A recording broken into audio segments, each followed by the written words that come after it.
Good morning everyone, welcome to Civil step.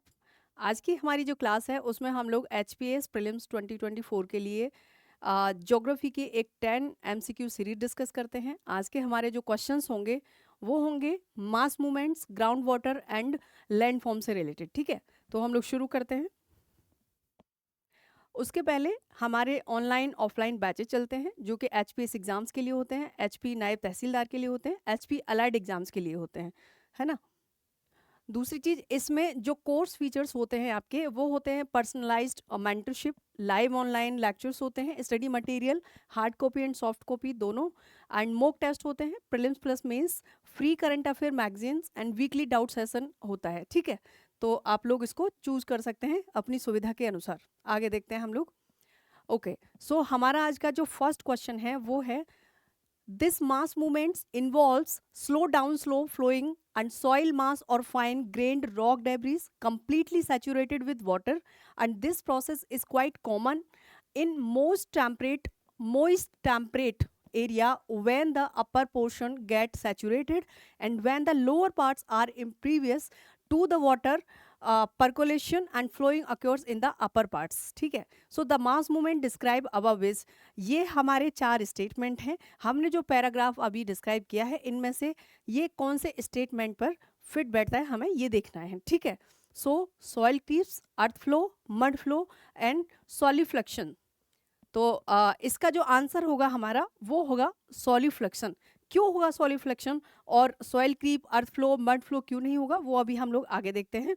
ठीक है, देखते हैं हम इसको। आंसर है हमारा डी।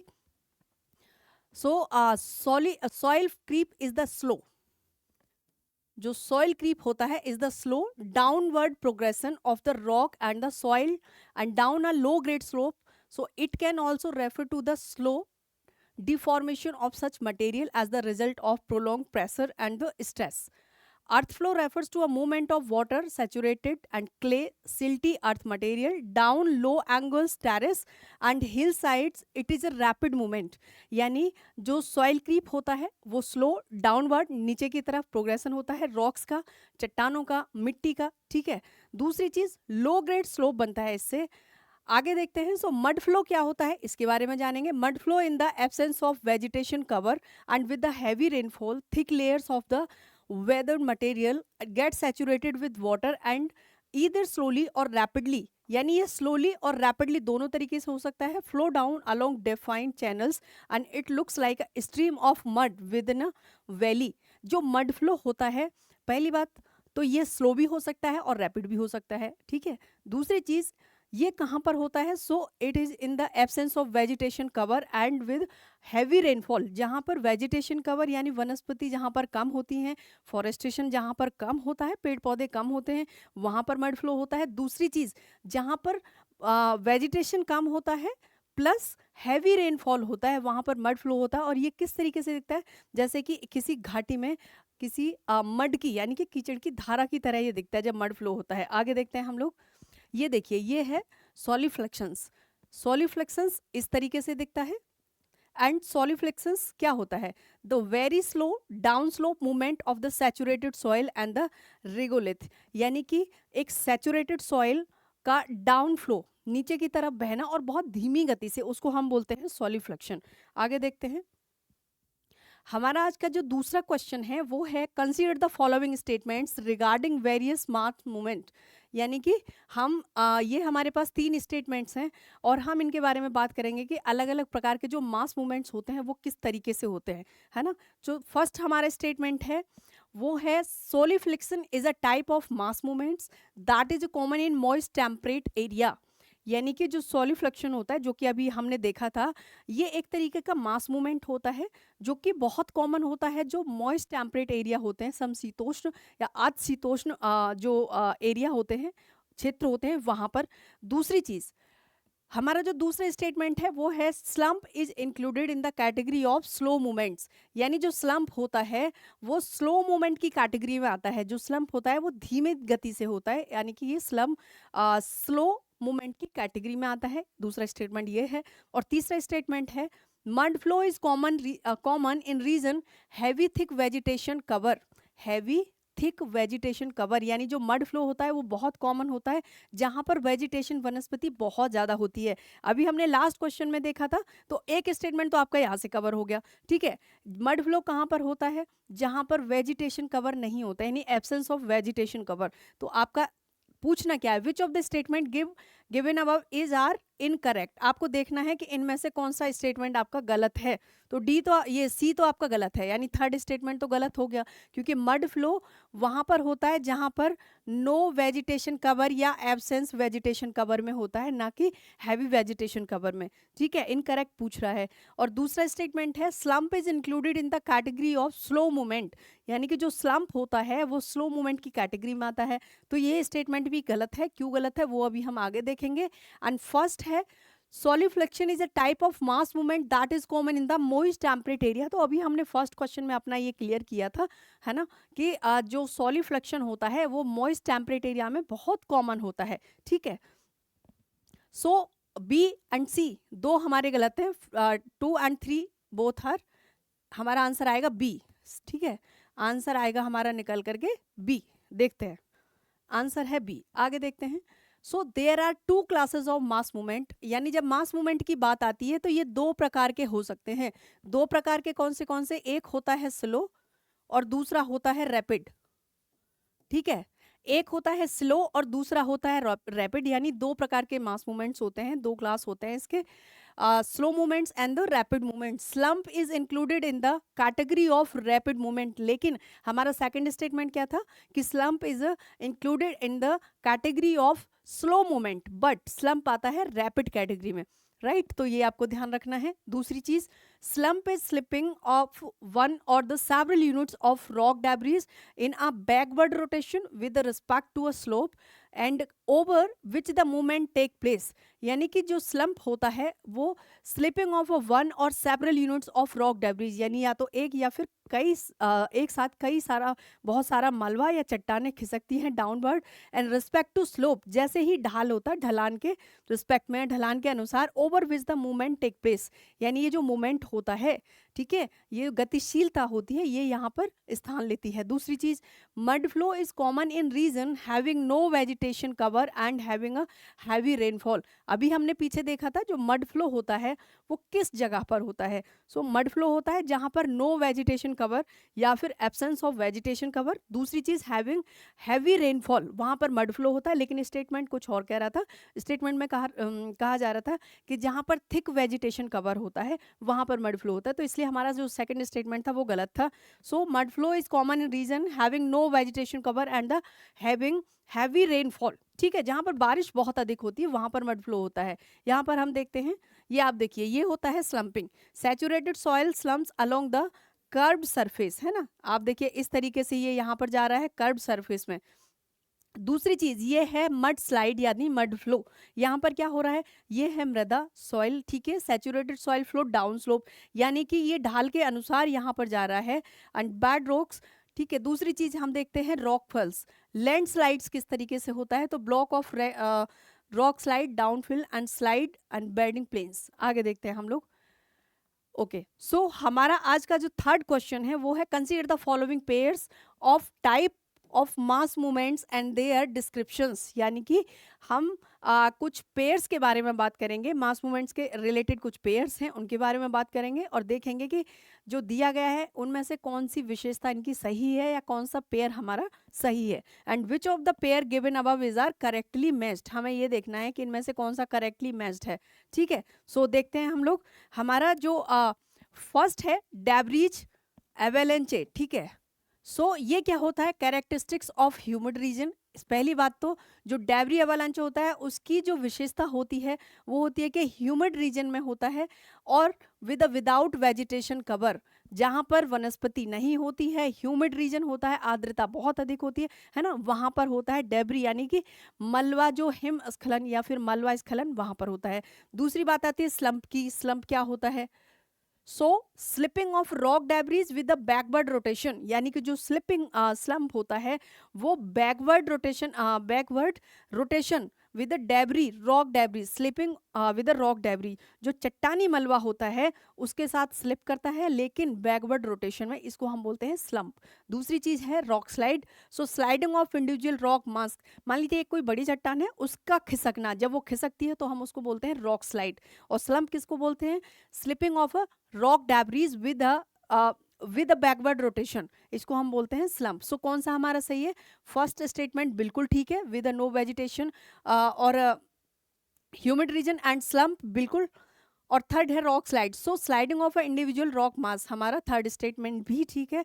आंसर हमारा होगा D, A B and C, यानी फर्स्ट सेकंड थर्ड सारे हमारे ठीक हैं, डी। देखते हैं हम अभी इसको।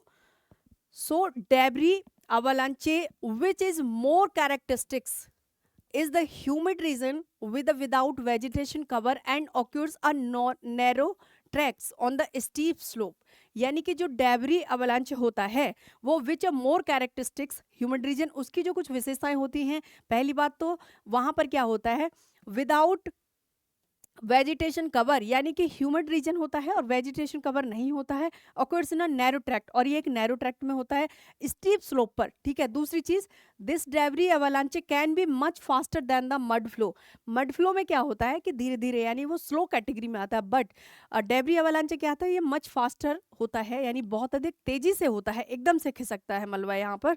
सो sliding of individual rock masses down bending and joint or the fault surface is rock slide, यानी कि रॉक स्लाइड क्या होता है, so sliding of individual rock masses down bending, यानी कि नीचे की तरफ खिसकना किसी एक चट्टान का या फिर इंडिविजुअल चट्टान का, है ना, उसको हम बोलते हैं रॉक स्लाइडिंग।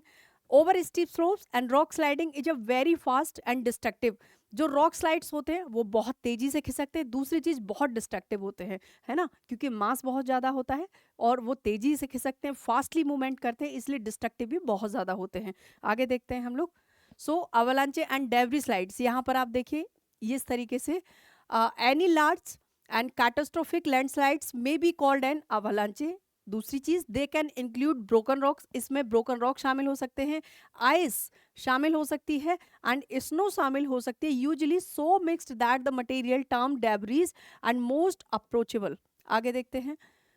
यहाँ पर आप देखिए रॉक स्लाइड या रॉक फैल क्या होता है ना, किसी विशेष एक चट्टान का नीचे खिसकना, ये लैंडस्लाइड सेम ही होता है। स्लम्पिंग क्या होता है, saturated soil slumps along the curved surface. Mud slide आपको पता है विद नो वेजिटेशन कवर और ह्यूमिड रीजन में होता है। आगे देखते हैं। सो आज का हमारा जो अगला प्रश्न है, फोर्थ क्वेश्चन है, वो है with reference to the mass movement consider the following statements, यानी कि मास मूवमेंट से संबंधित इनमें से कौन सा कथन हमारा सही है। दो स्टेटमेंट हमारे सामने हैं and which of the statement given above is are correct, इनमें से हमारा कौन सा स्टेटमेंट सही है, हमें ये देखना है। सो फर्स्ट स्टेटमेंट है mass movements are very active over weathered slopes rather than over the unweathered material, यानी कि जो मास मूवमेंट होता है वो बहुत एक्टिव होता है ओवर द वेदर्ड स्लोप, जो कि वेदर्ड स्लोप होते हैं या जिनका कि निक्षालन हो चुका होता है, rather than over the unweathered material, यानी कि ऐसे मटेरियल जिनका कि वेदरिंग नहीं हुई है उनकी अपेक्षा जो वेदरिंग मटेरियल होते हैं उन पर बहुत एक्टिव होता है मास मूवमेंट्स, ठीक है। ये स्टेटमेंट हमारा बिल्कुल सही है। सेकंड देखते हैं, rapid movement are mostly prevalent in the humid climatic region, यानी कि जो रैपिड मूवमेंट्स होते हैं, जो एकदम तेजी से मूवमेंट्स होते हैं, गतिशीलता होती है, वह विशेष तौर पर कहाँ होती है, ह्यूमिड क्लाइमेटिक रीजन में, यानी कि जो आर्द्र जलवायु क्षेत्र होते हैं, जो आर्द्र जलवायु क्षेत्र होते हैं वहां पर, जो आर्द्र जलवायु क्षेत्रों में होता है रैपिड मूवमेंट्स, है ना, और ये मोस्टली प्रेवलेंट होता है, यानी कि वहां पर होता है। देखते हैं। सो सेकंड भी हमारा सही है, हमारा आंसर होगा सी हमारा आंसर होगा। देखते हैं अभी। Mass movement transfer the mass of rock debris down the slope under the direct influence of gravity, यानी कि जब हम मास मूवमेंट की बात करते हैं, जब हम द्रव्यमान की गतिशीलता की बात करते हैं, तो उसमें क्या होता है मास मूवमेंट में, transfer the mass of rock debris, यानी कि जो चट्टानी मलबा होता है, रॉक डेब्रीज होते हैं, उनको down the slope under the direct influence of gravity, यानी कि जैसे स्लोप होता है, मान लीजिए इस तरीके से स्लोप है, ढाल है, और ये ऐसे इन्फ्लुएंस ऑफ द ग्रेविटी, गुरुत्वाकर्षण बल के अंतर्गत क्या होता है, ये काम कर रहा होता है ना। इसीलिए ये जो डेब्रिज होते हैं, डेब्री रॉक्स यानी कि चट्टानी मलबा होता है, वो खिसकता है down the slope under the direct influence of the gravity. आगे देखते हैं, it may range from slow to rapid, जो मास मूवमेंट होता है वो स्लो टू रैपिड दोनों रेंज में हो सकता है, दोनों कैटेगरी में हो सकता है, हमने देखा अभी है ना। मड फ्लो बहुत स्लो कैटेगरी में आता है, जबकि जब रॉक स्लाइड्स होते हैं तो वो एकदम फास्ट मूवमेंट होता है, उनका रैपिड मूवमेंट होता है। दूसरी चीज, rapid mass movements are mostly prevalent in humid climatic region and occur over gentle to steep slope. जो रैपिड मास मूवमेंट्स होता है वो बेसिकली जो ह्यूमिड क्लाइमेटिक रीजन्स होता है, आर्द्र जलवायु क्षेत्र होते हैं, वहां पर होता है, और जेंटल स्लोप से स्टीप स्लोप दोनों रेंज में ये होता है।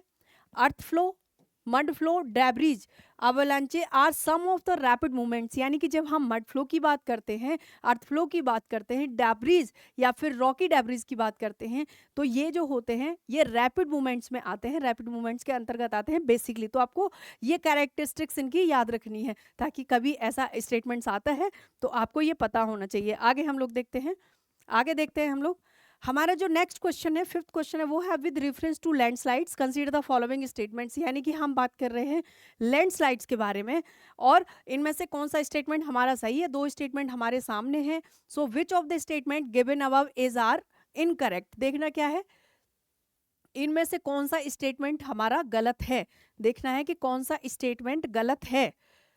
So landslides is a sudden mass movement of soil, यानी कि जो लैंडस्लाइड होती है, जो भूमि स्खलन होता है, भूस्खलन होता है, वो मिट्टी का एक सडन मास मूवमेंट होता है, एक सडन मूवमेंट होता है, ठीक है। लैंडस्लाइड मतलब भूस्खलन, भूस्खलन ये क्या होता है, ये एक सडन मूवमेंट होता है। सो ये स्टेटमेंट हमारा सही है। And landslides occur due to the loss of balance and the mass with respect to gravity, यानी कि जब संतुलन बिगड़ जाता है ग्रेविटी की वजह से, ग्रेविटी के संदर्भ में, तो क्या होता है, ये लैंडस्लाइड्स होना अचानक से, चाहे वो लैंडस्लाइड हो, रॉक स्लाइड्स हो, कुछ भी हो, ये लॉस ऑफ बैलेंस, बैलेंस बिगड़ने की वजह से होता है, and with respect to gravity, है ना, और ये ग्रेविटी की वजह से होता है ऐसा। सो इनमें से कौन सा स्टेटमेंट हमारा गलत है, दोनों स्टेटमेंट हमारे सही हैं, तो आंसर क्या होगा, नन ऑफ द अबव, यानी कि कोई गलत नहीं है। आगे हम लोग देख लेते हैं D, landslides, these are relatively rapid and perceptible movement that, okay, so the material involved are relatively dry। Landslide में जो मटेरियल इन्वॉल्व होता है वो बेसिकली ड्राई होता है, सूखा होता है, and the size and shape of the detest mass depends on the nature of the discontinuous in the rocks, यानी कि उसका जो मलबे का शेप होता है, जो उसका साइज होता है, वो किस चीज़ पर डिपेंड करता है, वो डिपेंड करता है on the nature of discontinuities in the rock, यानी कि जो चट्टान है, चट्टान किस तरीके से टूट कर अलग हो रही है, उसके नेचर पर डिपेंड करता है शेप एंड साइज। दूसरी चीज, the degree of weathering and the steepness of slope, दूसरी बात, वेदरिंग की डिग्री क्या है ना, और जो स्लोप है वो कितना स्टीप है, दूसरी स्लोप कितना स्टीप है, वेदरिंग की डिग्री क्या है, किस हद तक या किस लिमिट तक वेदरिंग हो रही है, रॉक्स की जो डिसकंटिन्यूटीज है ना, चाहे वो वेदरिंग हो, स्टीपनेस ऑफ स्लोप हो, इनके नेचर पर डिपेंड करता है मास मूवमेंट्स। आगे देखते हैं हम लोग, the loss of balance occurred mainly due to the excessive water or moisture in the earth mass, जो बैलेंस लॉस होता है या बैलेंस जब बिगड़ता है तो वो एक्सेसिव वाटर की वजह से बिगड़ता है, अधिक पानी, या फिर मॉइस्चर की वजह से बिगड़ता है पृथ्वी के मास में, अर्थ मास।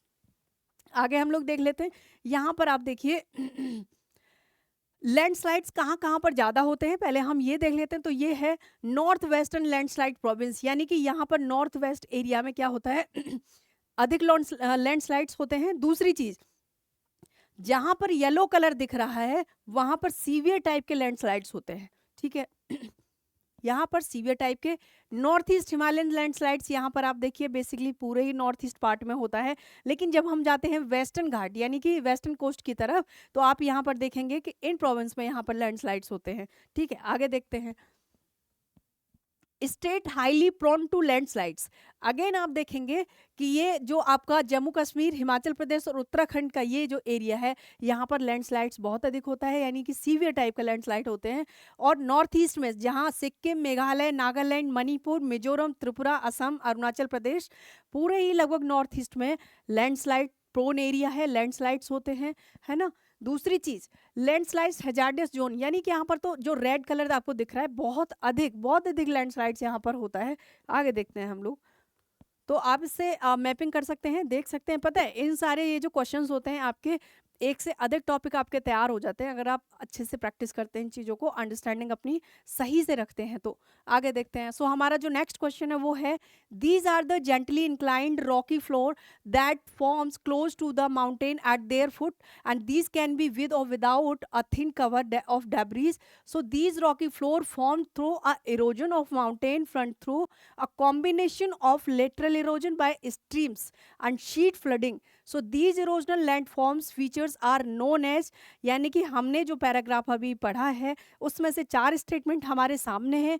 कौन सा स्टेटमेंट हमारा यहाँ पर सही बैठता है हमको ये देखना है। So deflation, pediments, playas and the pedestal rocks. So these are the gently inclined rocky floor that are close to the mountain and their foot। यानी इस तरीके का जो gently inclined rocky floor होता है, चट्टानी जो तल होता है, सतह होती है, और जो माउंटेन के फुट यानी कि उनके फुट हिल्स में होता है। सो they can be with or without cover of debris, यानी यहाँ पर मलबा हो भी सकता है और नहीं भी हो सकता है। सो these rocky floor form through the erosion of mountain, और ये माउंटेन के इरोजन से बनता है, जिस प्लेन या जिस हम लैंडफॉर्म की बात कर रहे हैं, है ना। तो इसमें से कौन सा स्टेटमेंट हमारा सही है, तो हम बात कर रहे हैं पेडिमेंट्स के बारे में। देखते हैं अभी आंसर बी। ओके, सो देखते हैं, due to persistence movement of wind, यानी कि हवा के परसिस्टेंस, कंटिन्यू मूवमेंट की वजह से, कंटिन्यू गतिशीलता की वजह से, current in one direction weathered mantle from the rock or soil gets blown out. So this process may create a shallow depression called as the depletion hollows। यानी कि हम अभी डिप्रेशन की बात कर रहे हैं कि हवा के persistent movement की वजह से क्या होता है, करंट इन वन डायरेक्शन, एक ही डायरेक्शन में क्या होता है, वेदरिंग होना शुरू हो जाता है मेंटल में फ्रॉम द सोयल, और उससे एक डिप्रेशन, शैलो डिप्रेशन टाइप का बन जाता है, यानी कि गड्ढा टाइप का सा बन जाता है थोड़ा, है ना, उसको हम बोलते हैं डिप्रेशन।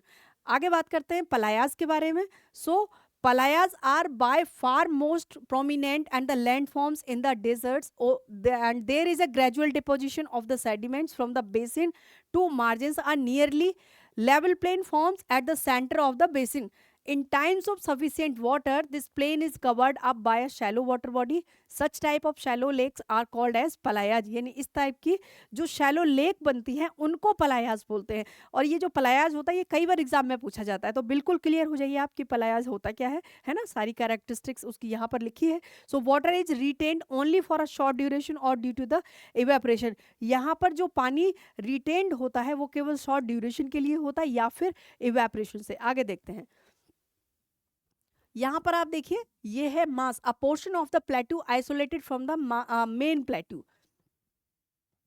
ओके, और ये होता है पेडिमेंट। पेडिमेंट क्या होता है, अ शैलो स्लोप, हमने वैसे पढ़ा ही है अपने पैराग्राफ में, a shallow slope at the foot of steep slope और क्लिफ। यानी एक शैलो स्लोप होता है इस तरीके का at the foot of mountain और स्टीप स्लोप, या तो माउंटेन के फुट हिल्स में या तो स्टीप स्लोप्स उसके फुट हिल्स में होता है, और अ क्लिफ, इसको हम बोलते हैं पेडिमेंट। आगे देखते हैं। ओके, सो हमारा आज का जो नेक्स्ट क्वेश्चन है वो है, which of the following land forms are formed by the running water.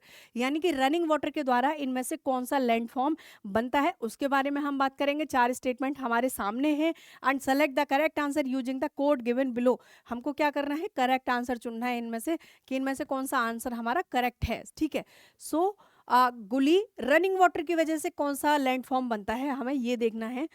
गुली बिल्कुल रनिंग वाटर की वजह से बनता है, and cirque and ravine and moraines. Moraines आपको पता होगा क्या होता है ना, मोरेंस जिसको हम लोग बजरी भी बोलते हैं। ठीक है, इनका साइज बड़ा छोटा हो सकता है।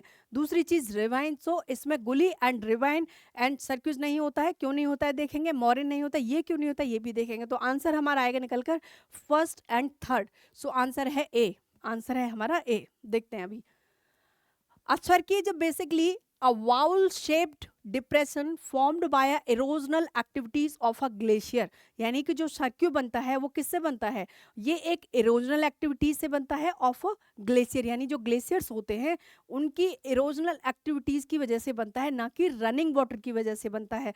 दूसरी चीज, alternative names of this landform is corrie, इसका जो अल्टरनेटिव नेम है, दूसरा नाम है इसका, इसको कोरी भी बुलाया जाता है। आगे देखते हैं। So moraines are accumulation of dirt and the rock that have fallen into the glacier surface or have been pushed along by the glacier as it moves, यानी जो मोरेन्स होते हैं उसमें डस्ट यानी कि डर्ट भी होती है, दूसरी चीज चट्टान भी होती है, यानी कि वो पत्थर और रेत दोनों से मिलकर के बनती है ना। आपने देखा होगा जो बजरी होती है बोलते हैं बेसिकली वही मोरेन होता है, उनका शेप साइज अलग अलग हो सकता है, बड़े छोटे हो सकते हैं।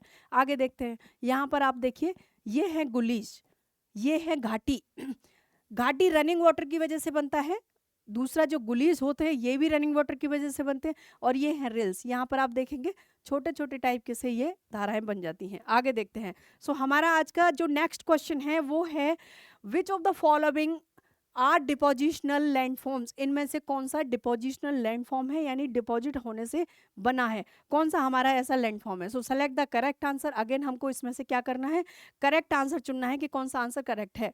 So moraines and barchans, hanging valleys and sink hole, ठीक है। So select the correct answer. हमारा जो इसमें सही है वो है डिपोजिशनल लैंडफॉर्म मोरेन्स होता है, अभी हमने देखा, बार्चेंस होता है, हैंगिंग वैली नहीं होता है, एंड सिंक होल्स भी नहीं होता है। तो आंसर होगा हमारा ए। देखते हैं आगे, आंसर है ए।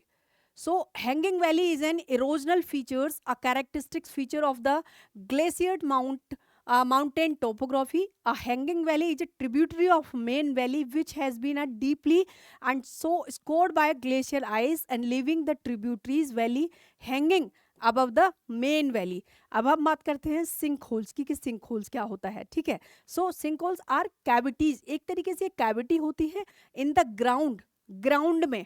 दूसरी चीज, that forms with the water eroded and underlying rock layers, it can erosional features, जो सिंक होल होता है वो इरोजनल फीचर की वजह से बनता है, ना कि रनिंग वाटर की वजह से बनता है, ठीक है। आगे देखते हैं। डिपोजिशनल नहीं है, डिपोजिशनल लैंडफॉर्म नहीं है, बस ये इरोजनल फीचर्स है। यहाँ पर आप देखिए ये होते हैं मोरेन्स, इस प्रकार के बजरी टाइप की ये चीज होती है मोरेन्स।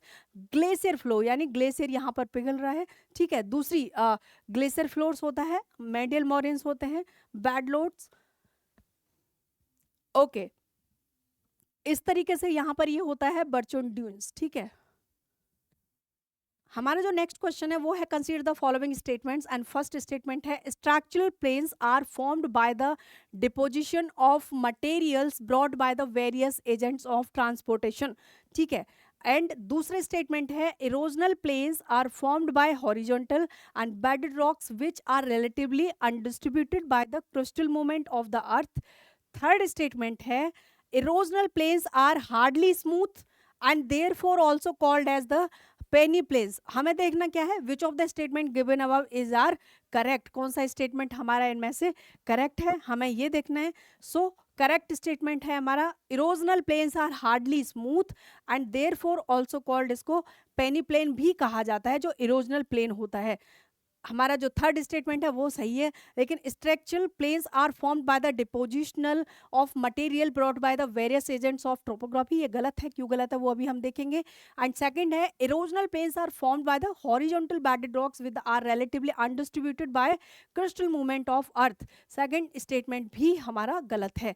देखते हैं आगे, आंसर है हमारा D, structural plains are relatively undistributed horizontal surface on the earth, ठीक है, डिस्ट्रीब्यूटेड नहीं अनडिस्ट्रीब्यूटेड। दूसरी चीज, they are structurally depressed area of the world that make up some of the most extensive natural landform on the earth surface.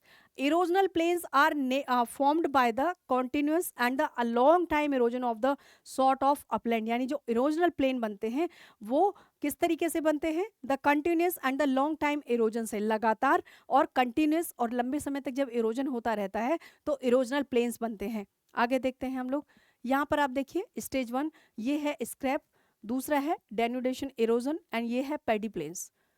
Okay, सो हमारा आज का जो next question है वो है with reference to the fluvial landforms and consider the following statements. हम बात कर रहे हैं फ्लूवियल लैंडफॉर्म के बारे में, इनमें से कौन सा स्टेटमेंट सही है।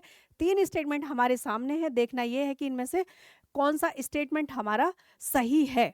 सो alluvial fens alluvial fens are formed when streams flowing from a higher level break into and foot slope plains of the low gradient. बिल्कुल सही स्टेटमेंट है। जो एलुअल फेंस होते हैं form when the streams flowing from a higher level to break into the foot slopes, यानी एक higher level से जब बह रही होती है कोई streams and break into the foot slopes में वो अलग अलग भागों में बढ़ जाती है, planes of low gradient.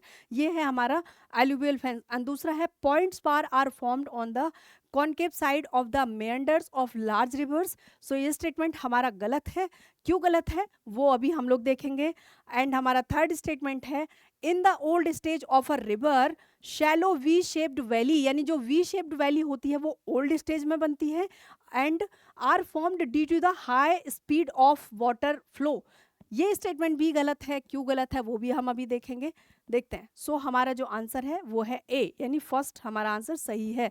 So point bar is formed by the alluvium that accumulates in a linear fashion on the inside bands of streams and rivers below the slip of slope। ठीक है। दूसरा है shallow V shaped valley जो हमारी बनती हैं are formed in the youthful stage. ये old stage में नहीं बनती है बल्कि youthful stage of the river, because the river flow at a high velocity and has the required power to cut valleys in rocks which is not possible in the old stage and the where the flow of water is very slow। क्योंकि old stage में क्या होता है, जो flow of water होता है वो बहुत कम होता है, इसलिए ओल्ड स्टेज में ये पॉसिबल नहीं होता है। ठीक है। सो यहाँ पर आप देखिए ये है एलुवियल फेन इस टाइप के। सो एम्फिल streams rush through the canyon carry sediments when this streams reach valley and slow down the spread out. इस तरीके से ये बनता है एलुवियल जो फेन बनता है। ठीक है। ओके, सो आज की क्लास हमारी यहीं पर ख़त्म होती है। हम लोग नेक्स्ट क्लास में मिलेंगे। आप लोग अच्छे से प्रैक्टिस करिए। Thank you so much.